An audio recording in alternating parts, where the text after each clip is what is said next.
It was often said, in other families, that long ago one of the Took ancestors must have taken a fairy wife. That was, of course, absurd, but certainly there was still something not entirely hobbit-like about them. And once in a while, members of the Took clan would go and have adventures.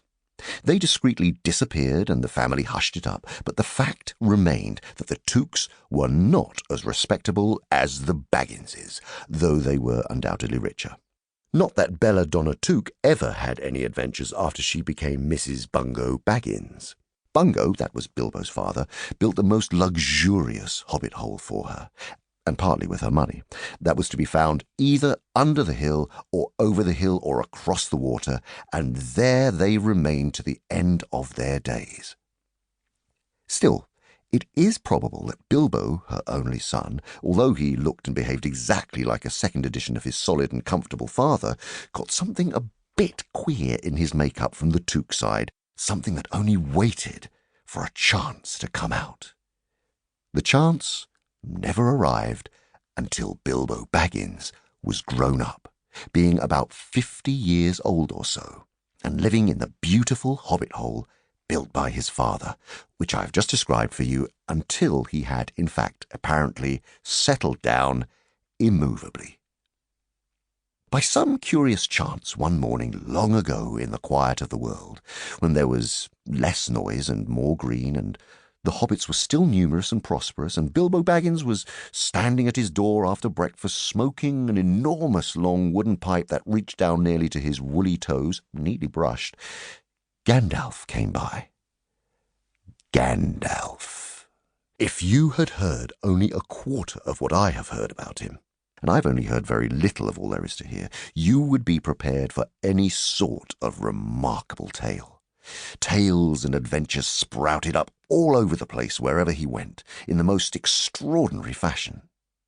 He had not been down that way under the hill for ages and ages, not since his friend the old Took died, in fact, and the hobbits had almost forgotten what he looked like. He had been away over the hill and across the water on businesses of his own since they were all small hobbit boys and hobbit girls. All that the unsuspecting Bilbo saw that morning was an old man with a staff. He had a tall, pointed blue hat, a long grey cloak, a silver scarf over which his long white beard hung down below his waist, and immense black boots. "Good morning," said Bilbo. And he meant it. The sun was shining and the grass was very green, but Gandalf looked at him from under long, bushy eyebrows that stuck out further than the brim of his shady hat.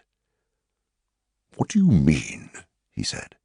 "Do you wish me a good morning, or mean that it is a good morning, whether I want it or not, or that you feel good this morning, or that it is a morning to be good on?"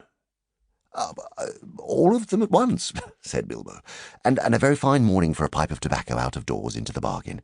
If you have a pipe about you, sit down and have a fill of mine. There's no hurry, we have all the day before us."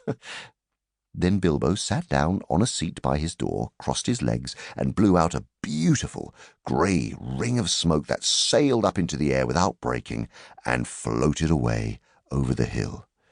"Very pretty," said Gandalf, "but I have no time to blow smoke rings this morning.